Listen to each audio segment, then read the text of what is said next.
Hey guys, we're out here again. It hasn't even been a minute since we ended the last video. And we're walking here, and Reese is like, oh, snake. So I run over here. I step on him, and we got him.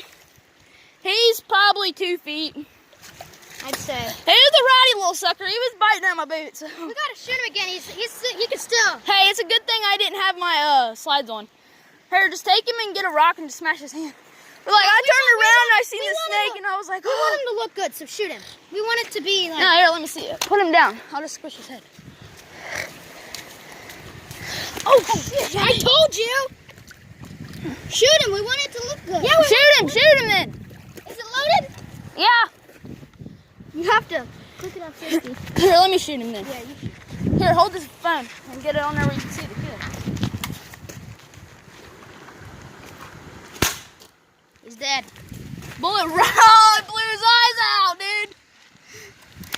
Let the rock go. All right, so next time we see a snake, we're gonna probably get him cornered or so. That way we can record him. Hey, it's like He took his jaw off. it's like 85 and it's just miserable. So we'll get back with you. I feel like I'm about to get sick because it's so hot, but we'll see you guys later. Here, let's get a quick look at the snakes again. There's the snakes. All right.